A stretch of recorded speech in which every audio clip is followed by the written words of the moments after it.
Oh, we've already got a full house. This is pretty cool. Good morning, everybody. Good morning. Good morning. Hey, Good morning. lots of familiar faces and some new faces. That's wonderful.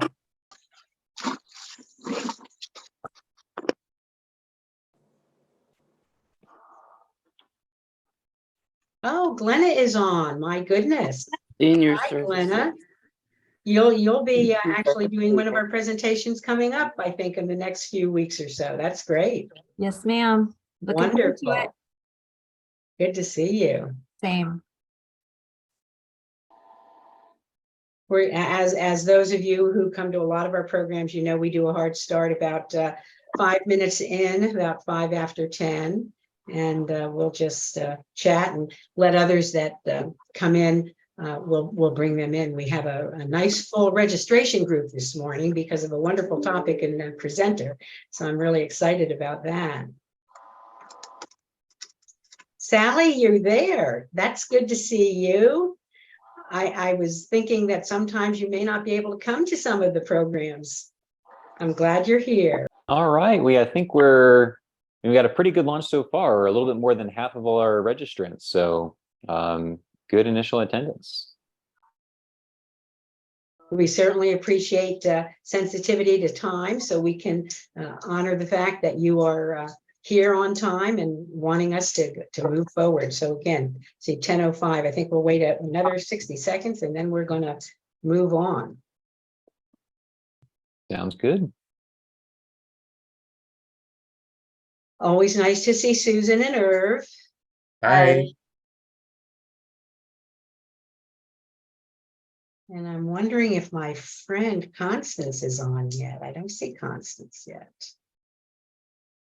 One of our regulars who loves our educational programs and was having a little trouble registering, and we got her the Zoom link so she could get on.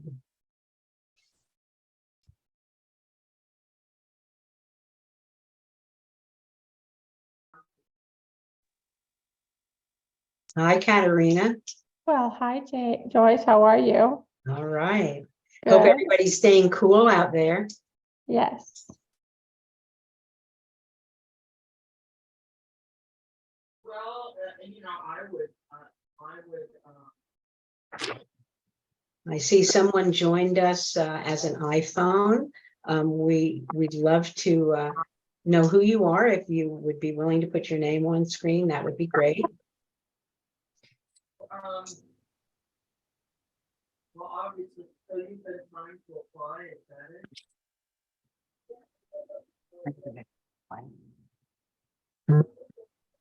Well, the best. Oh, no. All right. Well, I think we're about ready to get started here, Joyce. Yes, sir. Okay, excellent. Well, we just admit one more person and I'll go ahead and get our deck up. And again, Tanner, you may find that we'll have about 20 more coming in as we go. So hopefully we'll see if I can help you do some of the admission. Great. Yeah, let's see if I can go ahead and add you as co-host here to help with that. Okay, perfect. Good morning, everyone. Welcome to the Foundation for Senior Services and our Senior Specialist Group. This is our monthly first Wednesday webinar, and we're so happy that you can be with us this morning. And topic this morning will be an interesting one on 8 money sources to pay for home care, even if some of you thought you may not have been able to afford to do that. This particular webinar this morning is hosted by our SSG Los Angeles Gateway Cities chapter.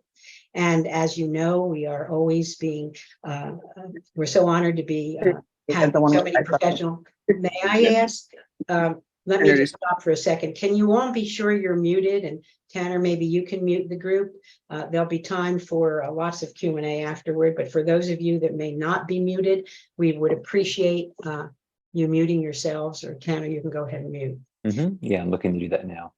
And of course, all of you know that we have certified professional experts with the SSG Academy, fulfilling the mission of the Foundation for Senior Services. And you're going to be hearing from one of the best today. And we like to go through our purpose. so you understand what we're all about as a nonprofit public charity serving seniors, to provide mature adults and their loved ones with education, valuable resources, and quality services to help seniors preserve their independence and improve their overall well-being, and to support and advocate for seniors in need, to help ensure that all seniors are well cared for and can age with dignity without consideration of social, economic, and cultural status.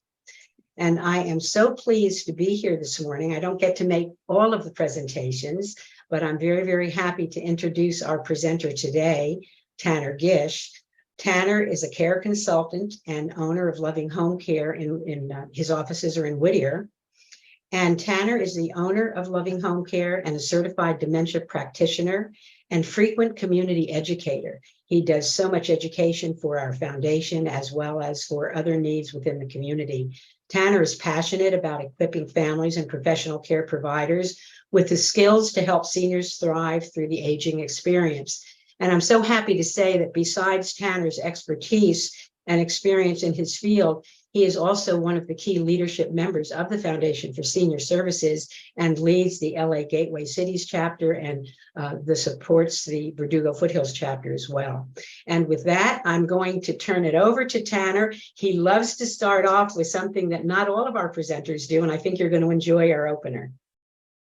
Great. Well, thank you so much for the introduction, Joyce. And I like to think that our attendance today has much more to do with probably how well articulated the topic was, more so than the speaker, but thank you very much.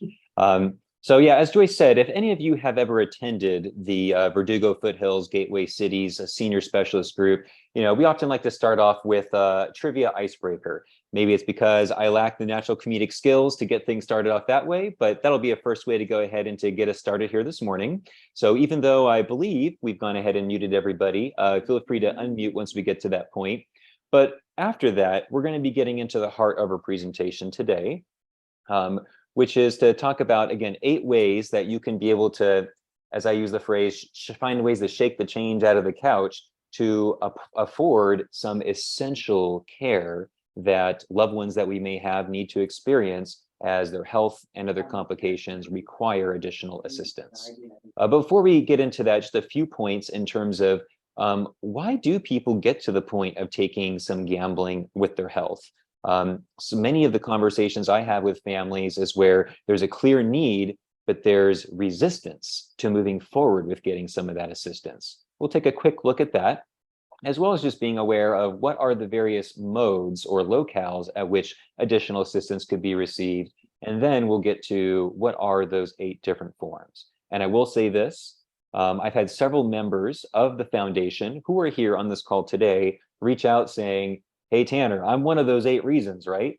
And this is one of the benefits of coming to any of the educational opportunities at the Foundation for Senior Services, is that we have specialists that can not only educate, but also help walk you through the questions and figuring out if any of these options are avenues that are beneficial and worthwhile to pursue in your or a loved one's specific situation.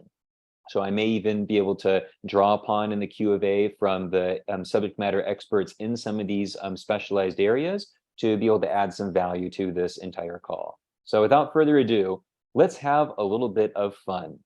So here's how this is going to work. We'll have 5 different trivia questions. You can see the first 3 right here. There's a little bit of a hangman help where you can, in terms of being able to see the number of letters in the answer. But once we get our best guess for all 5, there's a final question. There's some degree of cohesion or connection between each of the answers. So let's see if we can figure that out together as well. So first question. In the town of Kapoho, Hawaii, it is now uninhabited because it was inundated by what in June of 2018? So this is where you can unmute. I know we have a big crowd, but any takers, 4-letter word on what has left Kapohono completely uninhabited? COVID. COVID, okay. We might need one Volcano. other letter.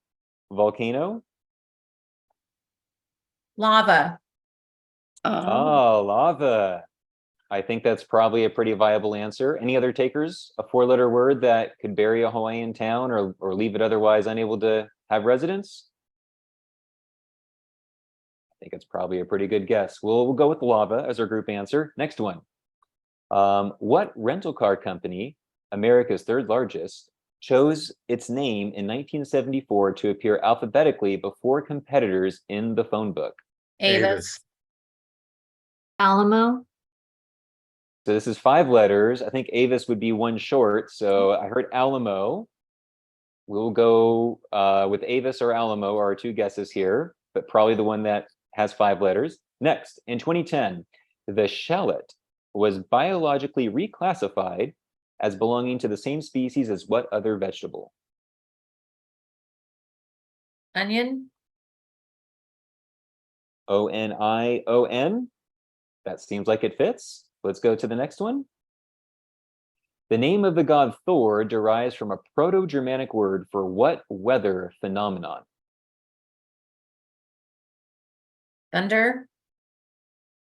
Thunder. That looks like a potential winner. And then lastly, in 1939's novelty song, the singer pretends to be what household item beginning tip me over and pour me out? I think we can answer this one. Teapot. Teapot. All right. Let's see how we did. And looks like we aced it. Alamo, onion, thunder, and teapot. Now, for the bonus question, what is the connection between these 5 words?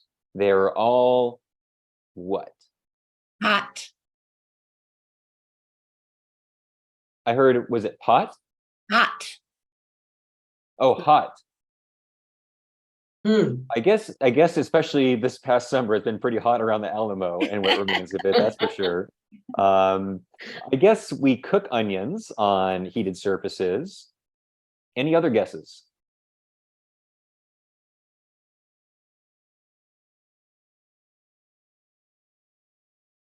We get the 10-second Jeopardy countdown here without the music.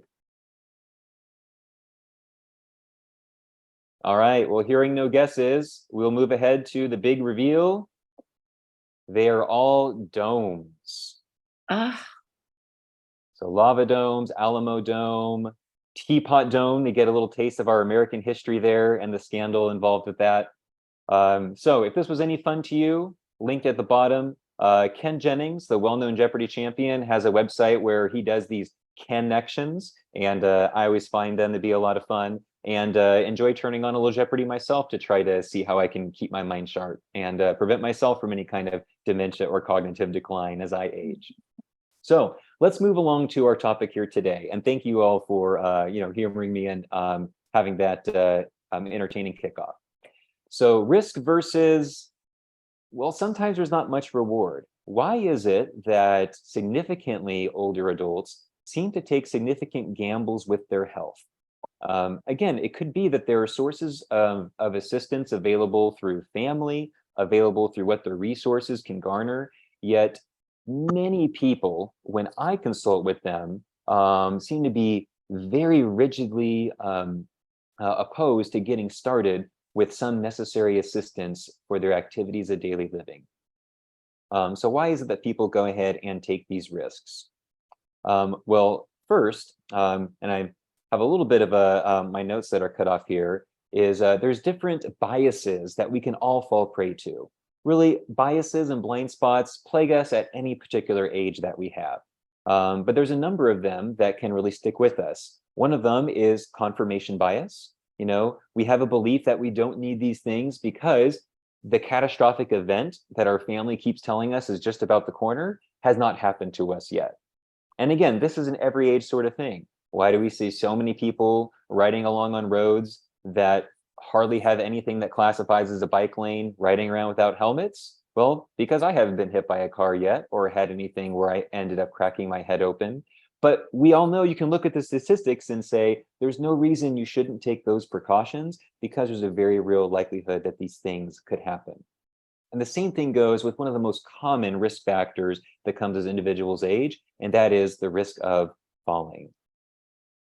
So here's an interesting research that I was able to pull, this from the Psychological Social Science Journal, where they did some research to say, what type of risk do people become more and more adverse to as they get older?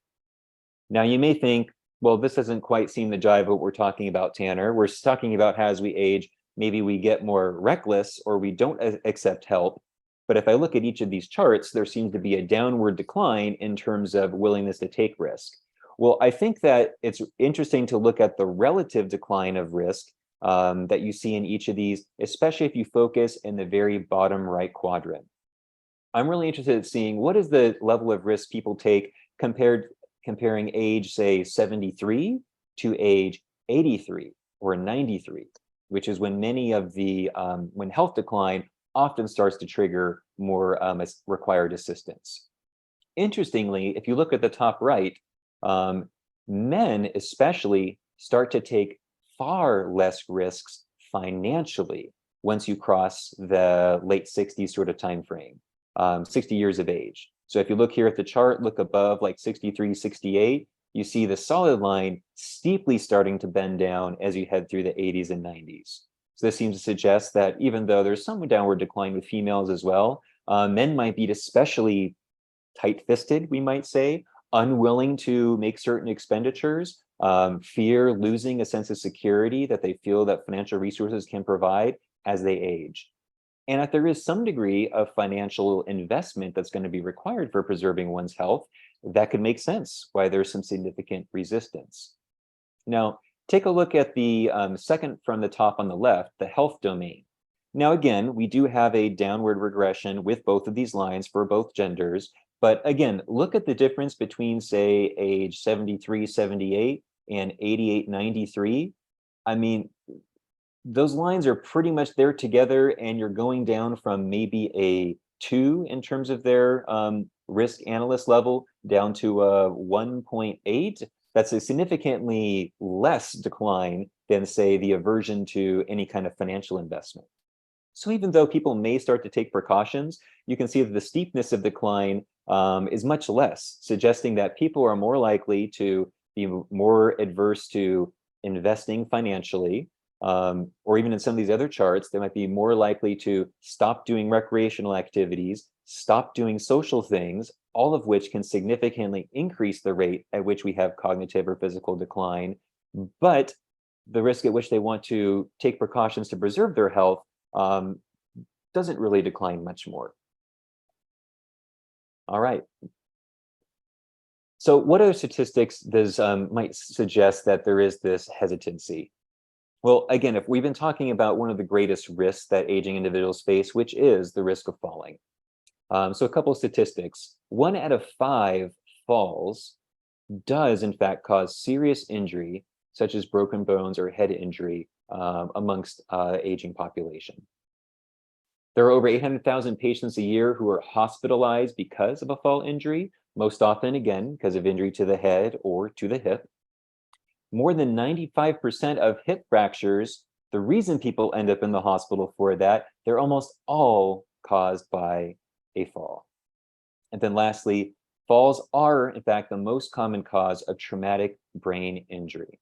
Now, although this might have the same recovery time that seems to impair our living the way a broken hip would, we know that significant brain injury can cause more complex long-term complications if it further accelerates or introduces cognitive decline that did not exist before. So one book that, again, all of us could probably benefit by the general premises of, and one that is on my list of resources to sometimes go ahead and share with the family when they're dealing with resistance with the loved one, is this book, Denying to the Grave. Why is it that we ignore the facts that will save us? Now, the Gorman, this is a father-daughter combination, are specifically looking to some degree with older adults, but really it applies to all of us. And again, they look at the various types of biases. Some of the things include internet bias, strong charismatic leader bias. You know, somebody that we respect and venerate has once said something, so we hold on to that and then plug our eyes and our ears from being able to listen to other input or evidence that might suggest otherwise. Even though it might seem difficult to convince somebody in their last, half decade of life to go ahead and change and be open to it, at least reading this can help family members be aware of what's at play and can help them take console to know this is part of human behavior that, as frustrating as it is, Perhaps we can think about how to work into, I guess, unwind some of those biases that might have somebody stuck. So what if somebody does need help? How kind of help do they need to receive, and where is it that they may receive that help? Well, there are kind of three primary types of care that come to mind for me. Now, I've actually participated in presentations where we go into a deeper level and kind of really bust out and look at further levels of the assisted living community option. But there's basically several types. The first two are those who need assistance but desire to still remain in their home. And option one would be to go with the care of a licensed home care organization. What are some of the benefits? That's what we're emphasizing with these bullet points. Well, you have financial and legal protection. The staff that's coming in to assist a loved one are covered under the general liability and professional liability policies and bonds of those companies. There's typically more backup options. You're working with a team of professionals, and when sick children, requests for vacation, or other of life's unexpected events might cause an assigned person to not be there, there's a bench of help to come in to ensure care is unbroken. Reducing administrative and management burden. You have somebody that can help you, say if there is the need to file the claims or paperwork for some of the 8 methods that we're going to look at here in just a minute. And as well as the fact that what if performance just isn't to your liking? Well, you can kind of delegate the management and performance accountability aspect to a trusted organization that's providing that trained staff to you. But many families also look and say, you know what, maybe we're okay to take the risk with not having backup, but a big option for us is saving in cost. There are some significant savings that families have in not having to pay for the cost of insurance or the cost of the legal protection. Although I know we have lawyers in this call who could tell you why, if you're doing any kind of private duty home care, you should absolutely consider how California classifies them as employees and take the necessary precautions in terms of your procedures and insurance to ensure that you're protected. But many people, are finding ways to just say, how can I get care at the most affordable option? And there certainly are savings that come in just hiring one individual directly to work with a loved one. But then also there are benefits to changing the environment of care and moving into an assisted living community. Now, I'm using this somewhat broadly. This could include small boarding care communities, larger communities that we see being built all over Southern California. But benefits here is cost-wise, you typically have some significant savings if the level of care needed is more than 40 to 50 hours per week. That's kind of your typical break-even period. The aging person gets access to a whole community of peers, and as well as various activities and amenities. Many of them have salons, there on site, constant activities, sometimes built-in movie theaters. There's plenty of engagement to help people age with a higher level of social cohesion and interaction.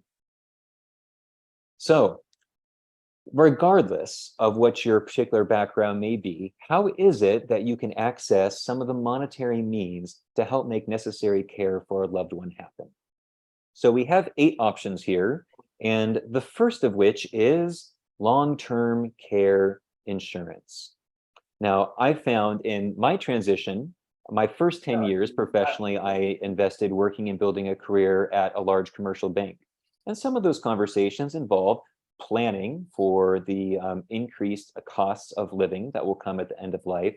But I was surprised how little the conversation for long-term care insurance came up in the conversation. And in fact, some of the recent studies I've read suggest that only 8% of eligible adults actually have said yes to securing some financial assistance for their future by getting a long-term care insurance policy. So what exactly is this? Well, I'll tell you, it has nothing to do with Medicare. It also has nothing to do with healthcare.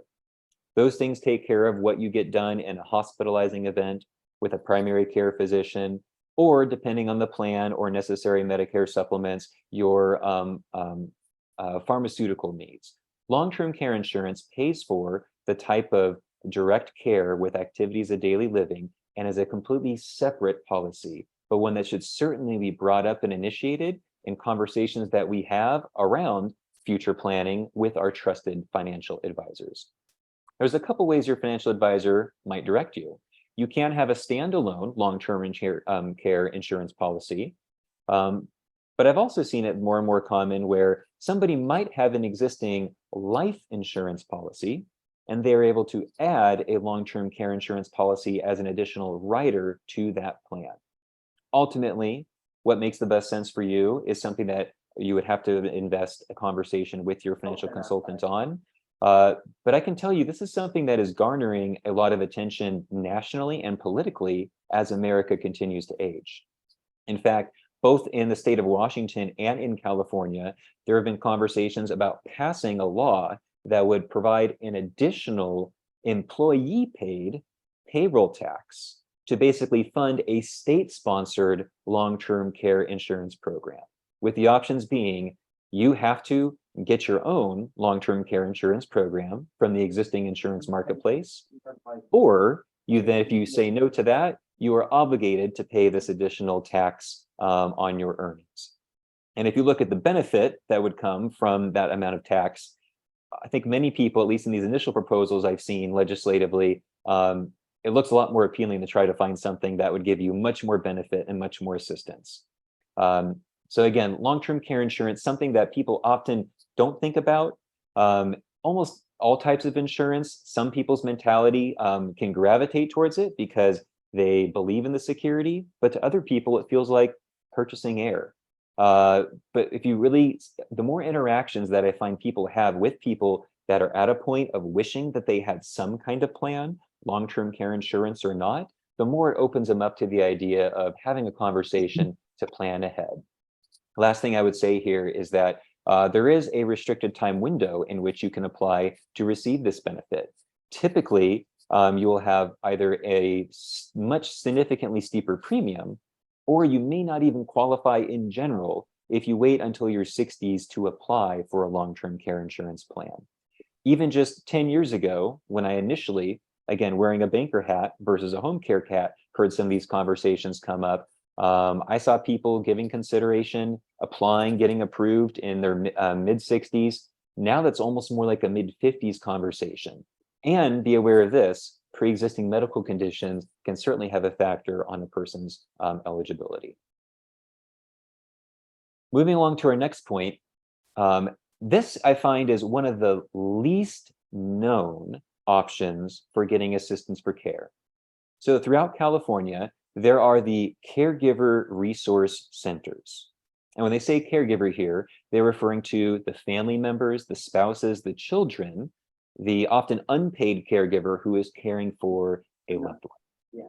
Now, there are, I can't recall if it's 9 or 11 of these centers throughout the state, but the ones that support our communities here in Southern California primarily is the LA Family Caregiver Resource Center, which is actually housed in partnership with USC's Leonard Davis School of Gerontology. So USC is an institution, but the Family Caregiver Support Center is its own separate entity, but kind of under the house and umbrella and the branding of USC. We've had representatives from the USC Caregiver Support Center speak to us in presentations here in the past as guests with the foundation. And then if you are an Orange County resident, there is Caregiver OC, which is kind of under the umbrella and through partnership with St. Jude Hospital over in Fullerton. So how does it pay for care? I will tell you this, it is definitely not as large a bucket financially as a long-term care insurance policy or several of the options that we'll look at a little bit later in this call. What they do offer is called a respite grant. As a grant, it is like it sounds. It is free hours or free care that can be provided with the goal of giving a respite relief to that family caregiver. But how much are we talking? Well, typically, the maximum awards functionally work out to being somewhere between maybe 30 to 112 hours of care per award. Now, I have seen people that apply year after year, and they are able to get that grant. But let's put it in perspective. Let's say somebody receives help 4 hours a day, 5 days a week, kind of a part-time work week sort of schedule of care. At 20 hours a week, even if an individual has the maximal grant, you're probably only looking at just over 5 weeks of care. And if you have a smaller grant, even less than that. Now, at Loving Home Care, the organization I represent, we've had the benefit of seeing people actually get this. So I know this is not just a pie in the sky idea. I've seen people apply, and within about somewhere from a month and a half to 3 months, seen them get a letter back saying that they're approved. And I have seen people get this repeatedly from 1 year to another. And it has been a significant lifesaver to help people's backs and minds take a break from the care that they provide. Some people ask, well, obviously, many programs seem to have different strings attached. Do I have to be below a certain income level for some of these programs? And the answer is no. There used to be, but for the past 2 years, they give out these programs based upon the level of need the caregiver has, based upon their stress and burden, and does not take into account any other financial need considerations. I think what I'll do is I will go to the third point, and then I'll pause for kind of a midway opportunity to ask questions. That's because we have one particular member who might be able to answer some questions on some of these elements who can't stay very long throughout this call. But let me go ahead and explain number 3, and then we'll take a midway point for questions, and then finish on with our other 5 points. Third option for finding change to pay for necessary care are life or viatical settlements. Now, if people haven't heard of the California caregiver grants, I find that even fewer people have even ever heard of these particular terms. However, they're very important things to keep in mind and an option for paying for care that people who may be eligible never even think to give consideration to. So what are these two things? Well, they're very similar, and conceptually, this is the idea. If somebody has a permanent life insurance policy, this does not work with term policies, but permanent life insurance, and you need some money for care today, you don't need perhaps this large benefit to come after you've passed, you can pursue what's called a viatical or a life settlement. Viatical settlements are typically for those who are in a terminally ill or chronically ill situation. To my understanding, and again, speaking as somebody who doesn't have extensive insurance experience, typically people that have some kind of diagnosis of a life expectancy of less than 2 years, this would be the particular option that they would go through. Life settlements are typically for those that are in a healthier sort of state and are going to be looking at receiving some kind of money from their plan to help them for care over a longer period of time. How it works, though, is if you think about a life insurance policy, there's a continual premium that is paid every month. And then when the claim is able to be filed, which is upon the passing of the policy holder, then there is a benefit that is paid. How this works is you can essentially sell that life insurance policy to get a lump sum of cash in the present to meet your necessary expenses. The party that purchases it will go ahead and continue to make that premium for you. So you also effectively open up some monthly cash flow by not having to pay that life insurance premium, which could also then be used to help pay for expenses that you have. And the goal is that whatever purchase price your policy has been bought for, when the policyholder's final day comes, the people that have purchased it will come out to some degree ahead when they receive the benefit.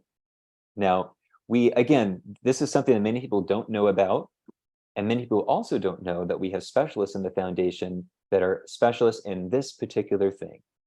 Now, like all things that are new or foreign, we might be hesitant to explore more, but I would love to know at the end if there's any of these topics somebody would like to know more about and that we don't cover in our Q&A, so we can connect you with a specialist that can help you know, is it something worth pursuing in my situation? So as promised, we'll take a quick pause right now to see if there's any questions that people have. I will do my best to answer, but we have many specialists with the foundation who are here as well, who might also be able to give a deeper answer. So any questions that anybody has, we'll keep it open for about 20 seconds, and if there are none, we'll proceed forward. We only charge 25. Okay. Andrea, do you have a question? How long are you here for? We're outside of the town. I will ask a question, Tanner. Mhm. I know that at one point, my parents had looked into a viatical settlement to do exactly what you're talking about, figure out how they could augment costs. And it turned out to not be viable at the end, and there was some scam situation associated with it. So how safe are the viatical situations, and what should people know about to be sure it's very reputable and they can proceed forward with that? That is an excellent question. And the very reason that many of the educational offerings we have at the foundation are those that are helping to provide exposure to the various types of financial forms of fraud and scams that do target seniors. I could give a brief answer to that, but I think we might be able to get a very specific answer if Mr. Irv Selman is still on the call. Irv, I know, is especially interested on this topic to know if you might be available for any Q&A. How have you seen professional companies taking, or to get to Joyce's question, how should a senior be aware of where there's a scam or there's legitimate help being offered in the form of a viatical or a life settlement? All right. Well, thank you for giving me this opportunity to answer that question. It used to be viaticals life settlements came into existence in 1911 when the Supreme Court said that life insurance is an asset and can be sold. Prior to that, there were some lawsuits saying that life insurance couldn't be sold. And it was unsettled for many, many, many, many years. And there were a lot of scam artists in the business at the time taking advantage of people. But in 1995, the Life Insurance Settlement Association was formed and brought in the insurance commissioners of the various states. Today, there are 44 states that have very strict laws when it comes to dealing with seniors, life settlements, and viaticals. And to protect the senior, when an offer is made, the money goes into an escrow account, and it's a 30-day escrow to give the senior an opportunity to back out of the deal if they decide they don't want to do it. The beneficiary has to sign off on it, saying that we know what we're doing. And also you need a letter from the doctor of the insured or the owner of the policy saying they're in the right state of mind to make this decision. And anybody in the life settlement business, such as myself, has to have a special life settlement license and go through ethics training and plus other various types of training. So the senior is very, very well protected in the state of California, especially. Excellent. Thank you so much, Irv. That certainly clarified it for me. And Analia has a question about grants for any help in Ventura County. I see that in the chat. Yes, thank you, Analia. So there is a family caregiver support center supporting every county in the state of California. However, if you think especially how true this would be in more rural areas, the city or location for that center might cover multiple counties all there at once. So for example, the LA County, Los Angeles USC Family Caregiver Resource Center supports all of Los Angeles County, San Bernardino County, and I believe Riverside County as well. Orange County, only Orange County. I guess a lot less coverage and driving that they have to do. Now, there is one, I can't remember where the one supporting Ventura is. I don't know if it's in Santa Barbara, or it might even be located in Kern County, but supporting Ventura County, the Central Coast, and then out in towards like the Tehachapi area. But if you just search California Family Caregiver Centers, it'll give you a map of all the locations, and each of those locations does have their own website, which would then have their own phone number. So you could certainly go ahead and do that. And Analia, I could also at the end even just pull up an internet browser and see if we could find the phone number for the one that serves Ventura County if you're interested in that. One of the things, yeah, absolutely.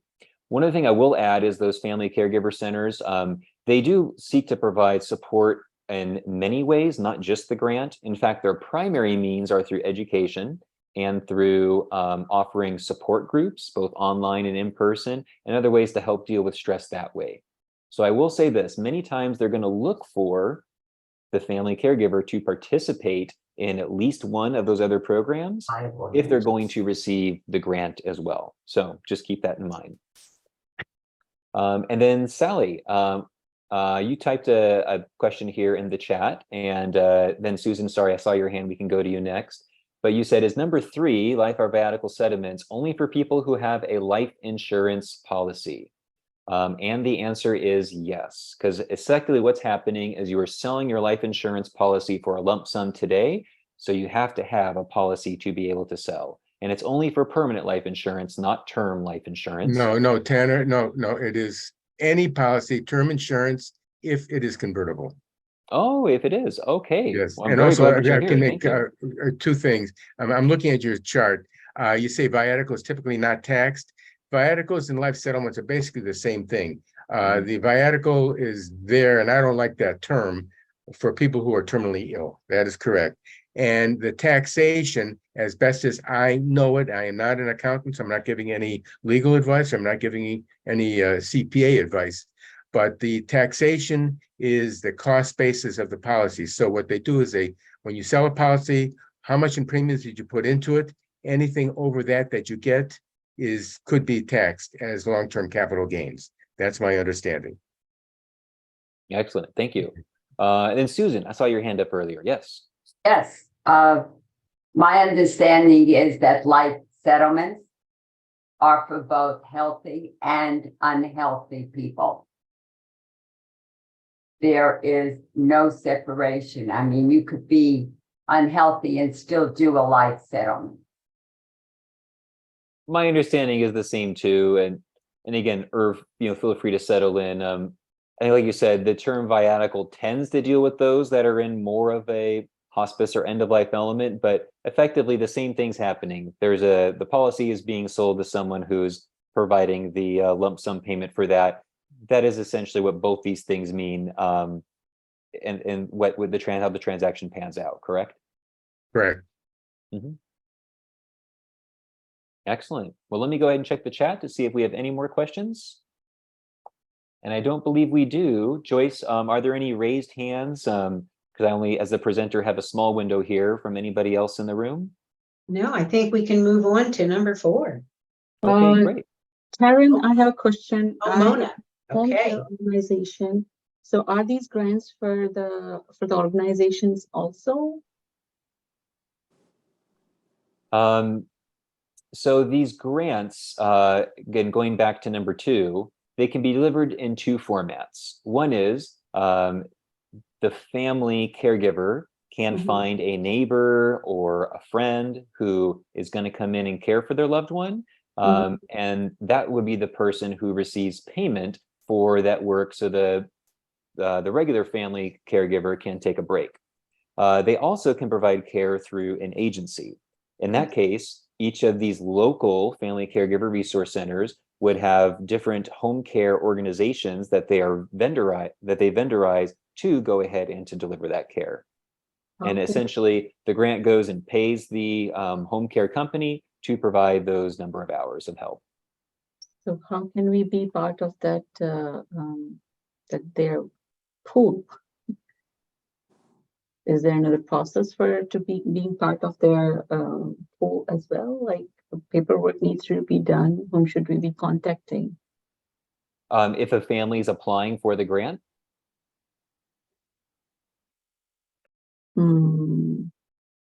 So like who would the family caregiver contact at the center to get the process for a respite grant started? Is that the question? No, the grant is given by the government. So government is like, we cannot apply to be part of the association organization where they are, instead of the family needs a help. And they can suggest like, okay, we have these people who are already certified with us and you can go through them. We grant you that many hours per week or per month, and you can reach out to them. Do they have some program like that? So in my experience, when a family connects with one of the caregiver resource centers, and either the care consultant there recommends the grant or the family inquires about it, they'll say, what option do you want to do? Do you have somebody already in mind that you would like to just be paid an hourly wage to help give you a break? If not, we have some approved and vetted vendors that support different areas of the county. And based upon your needs, we can go ahead and have one of them contact you. Or sometimes they will give a list and they'll let that family, if they want to be more involved in the research, contact the different vendorized home care organization providers. Okay, thank Yeah, absolutely. Tanner, I saw a hand from Joyce Payne. Mhm. Joyce, are you there for your Yes. question? I'm sorry I'm late, but what is number one, please? Sure. Number one was talking about, oops, there it is, long-term care insurance. And I can go ahead and, perhaps No. at the end of the call, discuss that a little bit more on what I shared there. But long-term care insurance, California Caregiver Resource Center grants, and life or radical settlements are the three topics we've covered so far. Yeah, the life insurance, is that a modified life insurance? Right here with the talking about life insurance settlements. Yes. What kind, like, is a modified life insurance acceptable there? So I know that there are some insurance policies where part of the policy states that you can get some of the death benefit prior to passing if Right. there are certain triggering events, such as increased costs that come with end-of-life care or other sort of health elements. They'll all be specified there in the policy. Now, not every life insurance policy has that, but some do. And that is a way where you could still own and maintain your policy and be able to get some of the benefit there. I see. Thank you. And I don't know if we still have Irv on, but Irv, typically in the industry, is that something where years after somebody purchases a policy, they could, I guess, renegotiate or have modifications done to that policy? Or is that all part of, has to be when you get that policy signed day one, and to make sure you have that, those features, if that's a feature you're interested in having? I don't understand the question. Are you asking, repeat your question? Yeah, for so life insurance policies that do have the option to have some of the death benefit paid Okay. before Okay. death because That's of called- certain triggering expenses. Right. Can that be some kind of rider or thing that people get years after they've already purchased their policy? No, Or that's only going to be at the beginning. It's called an accelerated death benefit, Mhm. and it's a free rider issued at the time of the issue of the policy. And typically what it says is you can draw down on death benefit up to a certain percentage, up to a certain, typically it's like 50% not to exceed $250,000. Different companies are different. And it's part of the policy itself, and you have to have a doctor's letter saying that you have a life expectancy of 12 months or less. So you're terminally ill. You can draw down on the death benefit and your beneficiaries get the balance. So yeah, there we go. Has to be something that is involved in the policy at the time of purchasing the policy. Great. All right. Well, I think we will go ahead and move along to option number 4. And again, Irv, thank you so much for your detailed expertise on this topic, where we need to have subject matters like experts like yourself there to assist. You're welcome. Number 4, the Veterans Aid and Attendance Program. The Veterans Administration has some of the most helpful options to be able to pay for aging and end-of-life care needs. This particular benefit is one that is for those that are in a more financially needy sort of situation. So somebody would have to qualify by being under certain asset as well as certain income thresholds. So you meet the criteria by being underneath those. If you exceed them, you would not qualify for at least this particular benefit. An additional requirement is that the veteran must have had active military service during what the Veterans Administration defines as a period of active conflict. So you can go to their website and they specify that. There's specific years for Vietnam, for Korea, for World War II. There's generally a bit of a gap for people that served throughout the 70s and most of the 80s there. But outside of Persian Gulf conflict, there's typically this ongoing period of conflict from the year 2000 onward that the Veteran Administration says if you served in that time, this would be the case. Now, most individuals applying for this are those who served in Vietnam or earlier. But again, if they served, not during that period, in fact, I just had a family apply, and unfortunately, their father did not serve within those particular windows. I think it was between Korea and Vietnam, and unfortunately didn't qualify. But it can be a very helpful one. So if you look at this, there's different levels of financial support. And again, the idea is that this is an additional pension in addition to whatever sort of perhaps military-based disability or other VA-based income someone has. Additional pension specifically, though, to help pay for care. And this could be care received at home or care when somebody moves into an assisted living or board and care type community. You can see a married veteran would get more than if it was just a single veteran. But also a surviving spouse of a veteran can also participate in this if their deceased partner had served during a time of conflict and they meet the criteria. And I think many people don't think that. They think this is only for the veteran, but no, it can qualify for a surviving spouse as well. And of course, the largest benefit is for two married vets that are living together. But just that dollar amount alone can get close to covering a pretty good section of what like a board and care type situation may be.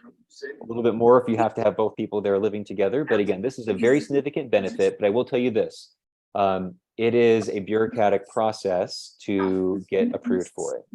There are organizations, nonprofits and for-profit, that can help you try to expedite that process. Some are very effective and do a lot of burden carrying for you. Some essentially give you the paperwork and tell you what lines to fill out, but much of it is left to assist on your own.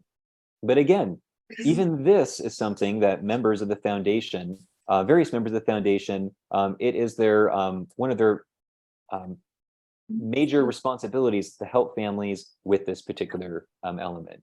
Katerina, thank you. We'll try to go ahead and see whose microphone needs to be muted here. Perhaps Joyce, since I'm a little more limited, if you could go through and see where that may be coming from, I would very much appreciate that. Thank you for the comment. I think we need the iPhone to mute, and I'm not able to get that done. Whoever is on our call named iPhone, can you please mute? Thank you so much. Okay, great. Excellent.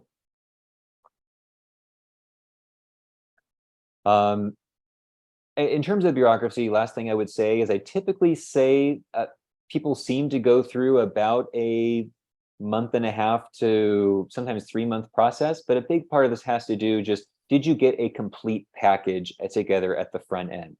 And it's not just a form you fill out, you also have to have a physician complete a section to say that this veteran or surviving spouse does in fact need assistance, checking the boxes for which activities of daily living are required. So there's a significant amount of due diligence required, but some significant ongoing benefit that can come as well. Next, we have many presenters with the foundation who talk about ways that your real estate assets can provide leverage or help shore up security for your care needs later in life. This is going to get a little bit more creative. This might not be one that well, I'd say the more entrepreneurial minded person might get really excited about thinking about how this could work. But as we know, even though one of the drawbacks in living in an expensive place such as Southern California is the cost of living, it can also be a significant asset to help pay for care. So what are some elements? One is you could build an accessory dwelling unit, if there isn't already one, on a property. This could be one where the person receiving care sort of effectively downsizes on their own lot and moves into that. and then perhaps adult children or their family could move into the larger house and be there to be able to provide care for them. Another option is that you could rent out the front house and have income from that come and be part of being able to help pay for the cost of care that you may receive at home. I do apologize really quick. I will have to slide on over to a power source as my battery is not quite getting us through the length of this presentation. So sorry for the change of background here. And additionally, renting a house and living with adult children. Many seniors will not go through the construction of this, but they may just simply move out of their home and live with family members who care for them. And then the home that they own that they moved out of, they'll go ahead and rent. Perhaps they build up a savings for when they might have to no longer be able to, or they can no longer receive the necessary support from a family member, but will have to take the next step of having a trained care professional help them, or to move into some kind of community where that care can happen. But there again, the home can be a way to be able to build up additional assets for those expenses by moving out and living with family in the meantime. Let me check the chat here. From Jana, how does one apply for the veteran aid and attendance benefit? There is a particular VA form that is the application. It will also tell you the very different steps, such as the physician's assessment that you need to do. I could go ahead and send you a link for that from the VA website. And I will say this, many free social work organizations can go ahead and guide you through that process. I know that CalVet has social workers that can help guide you through the hand.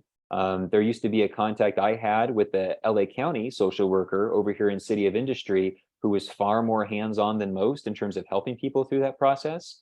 There are also companies that will charge money to help you with that. As in many cases, we talked about how fraud exists, especially for those that are aging.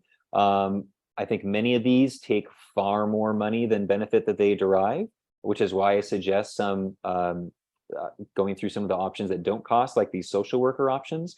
But I do know of one particular that is very effective at, if they screen your application and it looks good, I've seen people get started with the grant in less than 45 days, sometimes even less than 30 days, which is very quick. But there is a premium that's paid for that. So again, I could send you a link, Jana, afterwards to the veteran website that shows where the application is. Great question.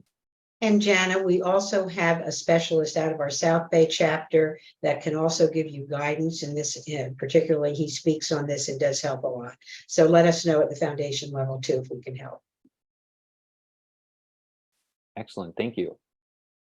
Now, number 6, a program paid for by funds from Medi-Cal called In-Home Supportive Services. I would venture to guess that if I were to ask for a poll and have people raise their hands and say, how many of you have heard of IHSS in this case? A number of you have. It is an essential lifeline for many families, especially families who don't have much in terms of financial means to afford care. So how does this work? Step 1, a family does have to be eligible for Medi-Cal, meaning that, again, they have to be under both the asset and the income thresholds to be able to qualify and be Medi-Cal. Now, something that people don't always know, it's possible for somebody to be what's called Medi-Medi, meaning that you can still maintain Medicare for your hospitalization and your doctor and your healthcare services, but you can also, because of your income, be eligible for Medi-Cal and participate in some of their social benefit programs, such as in-home supportive services. If somebody is eligible and interested in pursuing this, once they are in Medi-Cal, they would then have to apply for the in-home supportive services benefit. If approved, the social worker then comes out and provides an assessment of the senior and will determine how many hours of care this person, because of their need, is eligible for. At that point, it's up to the care recipient to hire an individual who will work for them. There's certain family restrictions that are there, especially with spouses, but it could be some family member. There is also a, I guess, database or directory is probably a better word, on the In-Home Supportive Service website, where you can reach out to people who are registered IHSS workers I do know many families, though, that have called on that list for weeks or even months to try to get help, and either don't get calls back because those people are already working, because there is such high demand for this type of work, or if that person just may not be looking at work at that time. So I would say it certainly helps to have a person or persons in mind when you're applying, because the biggest reason that there's a gap from the time somebody's approved to getting help is finding that person to go ahead and to assist them. And effectively, that person is given a timesheet that they fill out, that is then turned into the state, and the state goes ahead and pays that individual for providing that help. Is the care recipient is the one who's supposed to be essentially managing that person, specifying what they would like. They have the option to fire or change who their care provider is, but the state is the one that provides the monetary resources. A couple more things I want to add here. One is many families might hear this and go, oh, you have to be Medi-Cal eligible financially. Certainly my loved one doesn't qualify. Well, there has been significant reform to Medi-Cal that has taken place in California in the past year, and is continuing to reform. Specifically, the asset thresholds for those qualifying is significantly changing and increasing, that at least on that front can help people, more and more people qualify. Second thing I would say is that there are other completely legal and allowable ways where a family can present their case by justifying necessary care and health expenses, where maybe your income is over a certain level, but you can present your package in a way to still qualify. And we also at the foundation have members that can help with this. We have various law firms with dedicated staff that can help you with this application. I know even on this call, we have Medi-Cal consultants where their job is to do a full intake of your situation. And you might be in despair thinking this is not an option for a loved one, but it turns out that strategically they can use all the legal ways to be able to garner a Medi-Cal approval for this benefit.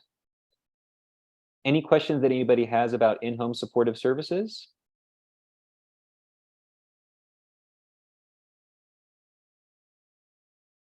I will say, I believe Maria, who is a member of our East San Gabriel Valley chapter, I see you're here, and I know this is something that you, I believe that your firm specializes in. Is there anything that you would like to share in regards to this?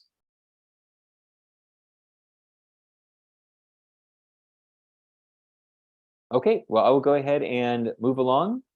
Oh, sorry. Hit the wrong button there.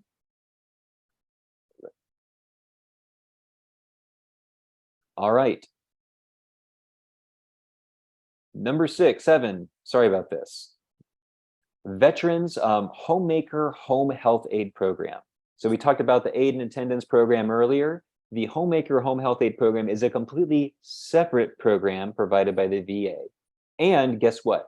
You can participate in both. Another benefit of this Homemaker Home Health Aid Program is that income is not a factor. Assets and income will not disqualify. It is solely the individual's condition that makes them eligible for this benefit. Now, how does this work? Well, this is a little different than aid and attendance, where with that, you get the extra money that you can then use to hire care at home or pay for care in a facility. This program is where the local VA center will have contracted home care providers, licensed agencies that will send their staff to come provide help at home. The authorizations they provide are not large. They're typically going to provide somewhere between 6 to 15 hours a week of care. So it's definitely no substitute for somebody who needs full-time care, but can be enough to help with some of the more risky activities that people might otherwise be gambling with, such as showering, perhaps exercising, some of these higher risk, higher movement activities. It's enough to have somebody come in to be able to assist with that. To apply for this does essentially effectively require a, think of it as a prescription from a VA healthcare center physician, where they basically will write a referral to the case management team at the VA center that manages this HHA program. They then evaluate it, and then they will do an assessment and determine how many hours of care this individual needs. Again, I find that this is something that many people are not aware of. Now, unlike the aid and attendance, this is not something that surviving spouses are eligible for. This is only for veterans themselves, and these veterans must be enrolled in the VA healthcare system to participate in this. Now, Loving Home Care, our agency, does help veterans here, and I know many of these veterans do still receive work with primary care physicians through Kaiser and through other programs they've had, and they're kind of dual enrolled in healthcare services with one group and one payer, but also enrolled in the VA healthcare system so they can specifically participate in this program and some others that may benefit them. And then option number 8, reverse mortgages. Many families find themselves to be liquid asset poor, but in a place like California, less liquid asset rich, specifically in real estate. And talking about that aversion to financial risk, I know that for many decades, certain individuals may have certain reaction to reverse mortgages, but the reverse mortgages of today are very different than those that existed decades ago. There are significant protections to ensure that the dual goals of providing liquidity from somebody's home to pay for care needs and maintaining ownership and preserving that home, both for the current owner and as well as to create that option for the home to pass along to the next generation, exist as well. The government is not interested in just accumulating a large real estate portfolio. There are restrictions in terms of how much can be borrowed to ensure that necessary equity is preserved in the home. And again, all these are for the protection for the particular borrower. There's a dual benefit to this. Sometimes people might go towards a reverse mortgage, not because they need a lump sum of money now, but because they simply need to free up some cash flow out of their current budget. But perhaps they purchased a home late in life, and it's a significant, their mortgage is a significant cost and leaves them with very little capital. A reverse mortgage can take away that payment so that they have the means to perhaps afford entry-level care on a part-time basis that can come to assist them at home. I also know some people don't know this, but it is possible to use a reverse mortgage to even purchase a home. So if a person has been a lifelong renter and they're looking at knowing the fact that rent is typically only going to go up at time, you can use a reverse mortgage to purchase a home and thus effectively securing a dwelling place without having to have a principal and interest payment. Now, you do still have to be eligible to pay for taxes and insurance, of course.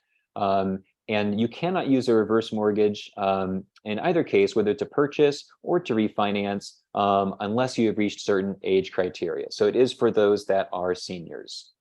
And another thing, I've known some financial advisors who, even if clients have other assets, perhaps they have equities, stocks, or things that could be sold, a reverse mortgage can be a helpful hedge, because what if you're in a point where the stock market is in a downward spiral? It's really difficult when you know stocks were worth this much and now they're worth this today to have to bite the bullet and sell it because you now have these higher costs of care. Well, a reverse mortgage could be a way where you draw upon the equity you have in your home to go ahead and pay for that, and then perhaps wait for the stock market to recover so that you can get more benefit from selling those stocks, and you're not beholden to the whims of the market in that time. It can be a significant stress reducer and asset preservation strategy. All right, I've seen a couple of questions that have popped up here in the chat room. Let me go ahead and take a look. Susan, you ask, hello, how can we find out who Medi-Cal consultants are? You can ask me. So again, we have some members of the foundation that I can go ahead and get your information and look to connect you to them. And many of them will do a free consultation. Now, many of them do ask that you do a little bit of homework up front. They're going to want you to have documentation or at least numbers, because they can't do much consulting unless they know the facts of the situation. but they're willing to do an initial consultation to really let you know if there's a strong probability of doing some financial planning and rearrange it to qualify for Medi-Cal and IHSS as possible or not. All right. And a couple Oh, of and- you have asked us to send you the lists, and we will send you our member lists of specialists in that regard that can help as well. Great. Thank And then, you so much. oh yes, you're welcome. And then Sandy, you posted one sheet with VA benefits rules. This is aid and attendance eligibility, I'm assuming, Sandy?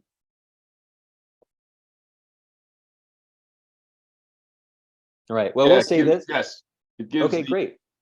It gives the whoops, hold on. It gives the timeframes and all the rules, 90 days and all that. Just a little sheet. If you want me, I can share it. If not, no problem.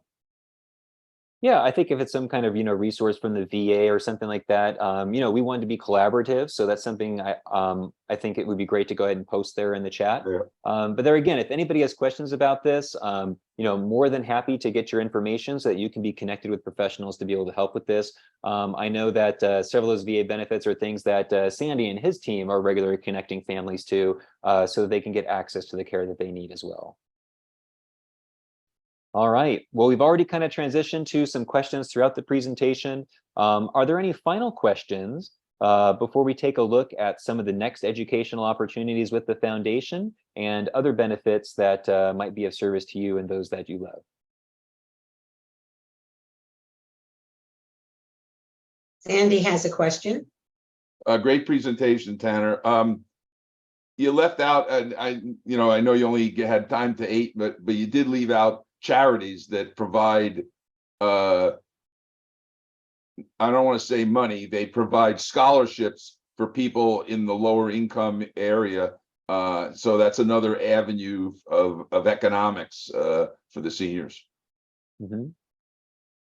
Yeah, absolutely. Similar to the family caregiver grants, there are some nonprofits. I know it, at least at one point, like Alzheimer's Association, had one. While bringing that up, are there any couple of nonprofits specifically that you would want to share just to again help build people's knowledge base? Yeah, sure. In the San Fernando Valley, it's the Los Angeles Jewish Health, and they provide housing for people under scholarship, and you only end up paying your Social Security if you qualify. And then in the city, it's called Solheim, Solheim, and they are a Lutheran, I think it is, organization, and they and the Los Angeles Jewish Health work in a similar fashion. And then there's another one called in Thousand Oaks. There's Mary Health of the Sick, and it's a Catholic organization, and they all work the same way. You apply, and then if you qualify, they let you in, and you may only pay Social Security or you may pay a co-payment.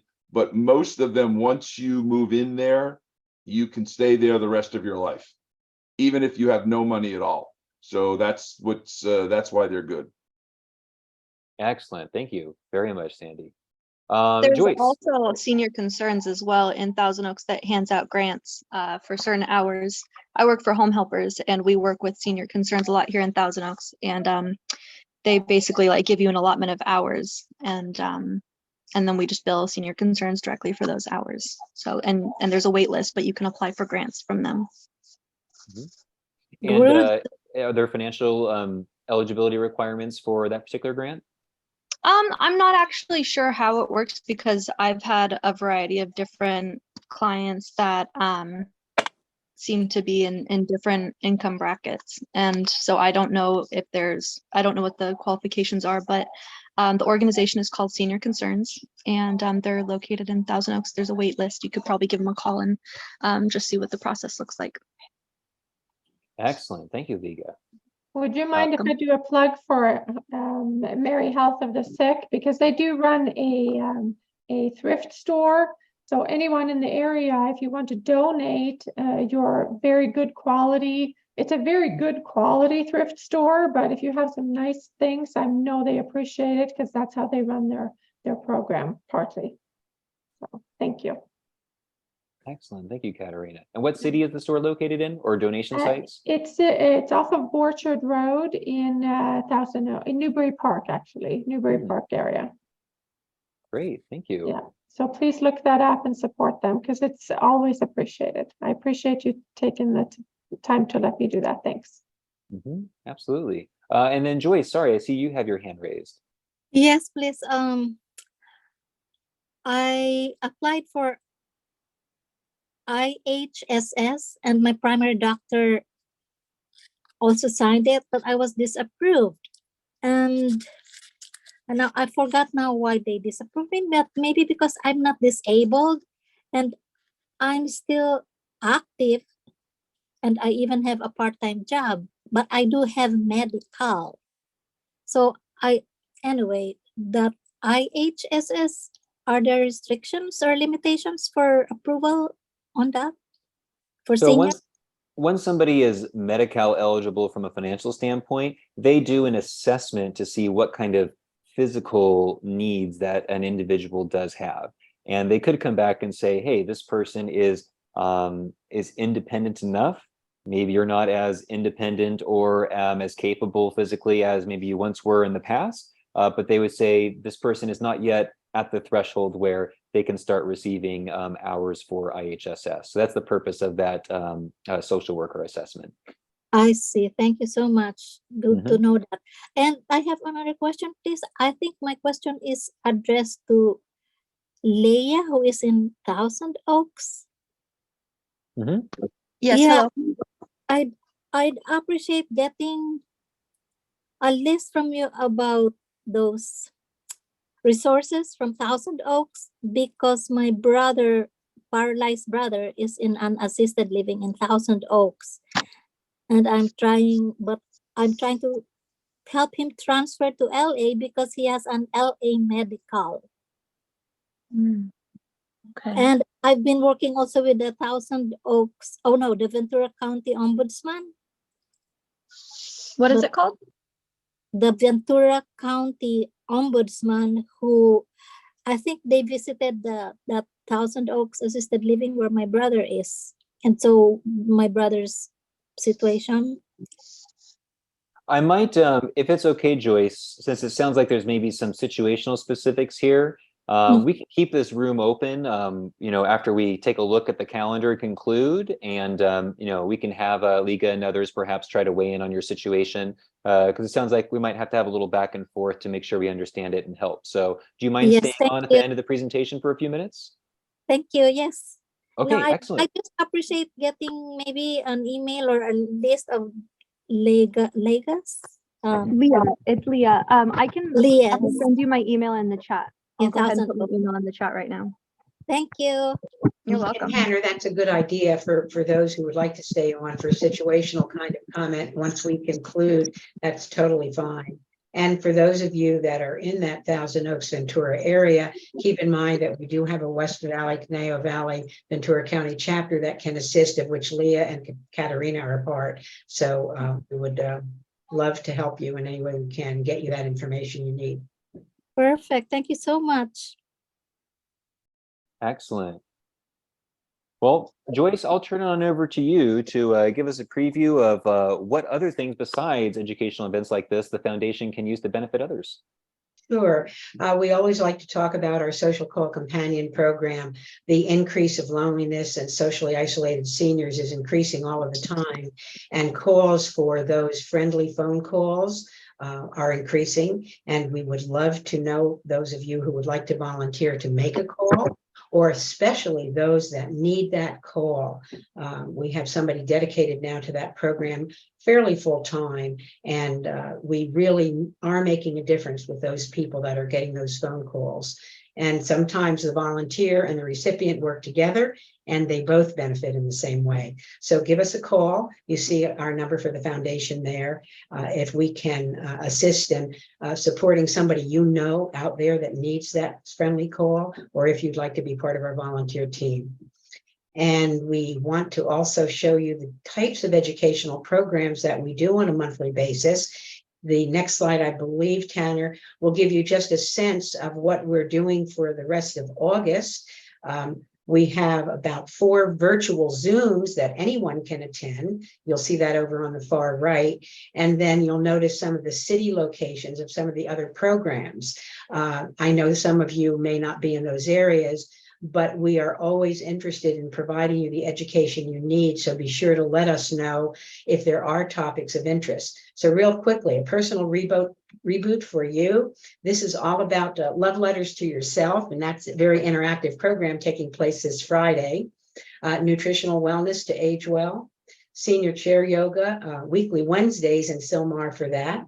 How to protect your loved ones, even when you're not there. And I believe Glenna is on our call, and she is going to bring some phenomenal legal advice as it relates to that topic and touching on elder law as well. Discover hidden treasures in your jewelry box, functional movement for seniors, conflict resolution, ABCs of depression and how to get through those tough times, bone, brain, and balance. There's a magic pill for that called fitness. Quality eating equals quality aging. And then the sandwich generation, caring for your kids and parents all at once, and what that group experiences in that position. That's also going to be presented by one of our attorneys in the foundation. And then we are starting caregiver support groups. This is one in Torrance that has started a few months ago. And all of our chapters are offering ongoing roundtable discussion groups, caregiver support groups, and we've just been asked to start grief support groups. So I'm so fortunate that the foundation has those types of expertise that we can facilitate those kinds of bringing those together to help in those areas. So if you think of something that you want the SSG Academy certified educators to talk about, just let us know. And of course, we are always interested in getting feedback from you, how we're doing, what else you'd like, how we can improve. And then our last screen will give you our contact information to the foundation. And please be sure to reach out to Tanner or myself or any of our other leadership team. We're happy to help get you directed to the appropriate person within our certified team of specialists. And with that, I guess if you have any other questions or would like to stay on and deal with some situational questions for Tanner, myself, or anybody else who would like to stay on, that would be great. And Tanner, what a phenomenal job, including your trivia icebreaker. I loved it. It's the first time we've tried it, and I think it was a good way to loosen it all up. Thanks so much for all your expertise and for your leadership within the foundation. Oh, thank you for your leadership, Joyce. And again, for the various members, who are here to give support and as well as even to weigh in on the answers. There's always extra value that's added when we have other members that are here to be able to meet the questions that come up from the community. So thank you, everyone. I'll keep the Zoom room open. Joyce Payne, we could perhaps engage your question a little bit more there. And again, anybody else who wants to stay in. Also, if maybe you have a question or you want a resource or you want to be connected, feel free to put your email in the chat and what it is you would like follow up with. And I can go ahead and follow up with you offline as well to get you any kind of resources that any of these 8 topics may have stirred up curiosity about for you. But otherwise, hope you all have a fantastic day. Thank you so much for joining, and do your best to keep the energy down and your temperature down with this heat. Thank you so much, everyone, for the nuggets of wisdom and noble ideas and support. Thank you so much for all you do. God bless Thank you all for working with us. Really appreciate it. Great. Did you want to ask Lee any more questions or any of the other San Fernando Valley or Thousand Oaks area individuals about your question, Joyce? Or I'll email Leah? Leah, yes. Okay, and you got her email from the chat? Yes, thank you. Perfect, excellent. Tanner, it's Jana. I asked you Hello. for VA benefits, and so do you have my email, or should I put that in the chat? What? If you just put it in the chat, it'll be a little faster than me going into the directory to pull it up, so that would be great.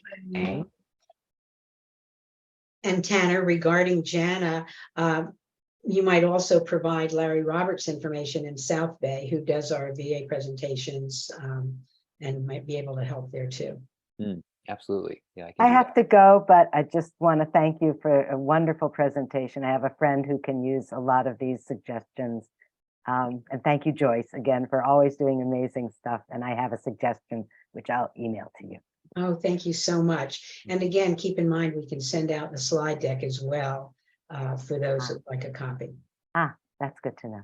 Thank you. Thank you, Tanner. Yep, absolutely. Thanks so Tanner, much. one quick question before you run away. The veteran benefits that I was asking about, is that, I mean, is that worth pursuing because, or is it complicated? Is it, I've got 2 veterans on hospice in home care. It's costing a fortune. It cost about $200,000 last year for 24/7 care. You know what I mean? Yeah.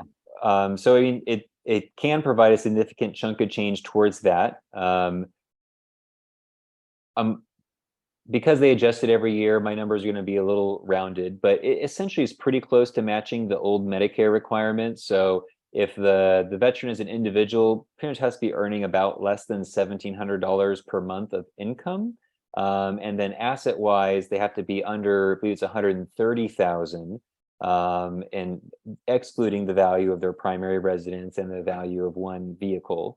And there's some other things where there's a little bit of flexibility there, but that's essentially what you're looking at for the criteria. It certainly does not help to look into it. I also can send you kind of a quick, it's like a 9-question questionnaire that just, if you answered yes to all of these, you should certainly consider it because it's very likely that you may be eligible. And like I said, I personally, find that there's a range of knowledgeability on this subject. So even though I kind of suggested social workers through different programs as maybe a way to start because they often don't cost anything, some are great and some really are not very experienced and don't provide much help. But again, there are some outfits that will literally grab everything and push it across the finish line for you. But they might reasonably, ask for some, compensation for their services.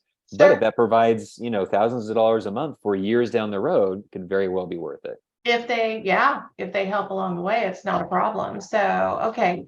Well, I would really appreciate the information whenever you have a chance, and then I'll go forward. And Janet, just to let you know, one of my family members went through some rigmarole to get VA aid and attendance, but I'm telling you, they ended up getting $1,700 a month, and it saved the day for them. But it took a little rigmarole. They went through a financial planner, and then there was actually an attorney that the financial planner put them in touch with, and that attorney didn't charge anything at all to go through some of the complications of the paperwork. Maybe it was because of the relationship between the attorney and the financial planner. So it's certainly worth looking into if there's that money need. Well, it's interesting because she's already on VA benefits. She's on disability because she was injured during the war. So she's getting that. I don't know if that makes a difference or not. So it's my mom and dad. My dad's Navy, my mom's Marines. So all right. Yeah. Okay. Wow. We got a little Army and Marine going on in our family too. Yeah, exactly. So yeah, I'd appreciate it. That was great, Tanner. Thank you so much. I'm so glad I was able to sit in. And Janet, this will be like one of the presentations you'll be doing shortly for our organization and helping us all understand senior travel. There you go. Consider. And accessible travel. How about that? And accessible travel. Absolutely. I love it. All right. Thank you. See you later. Yep.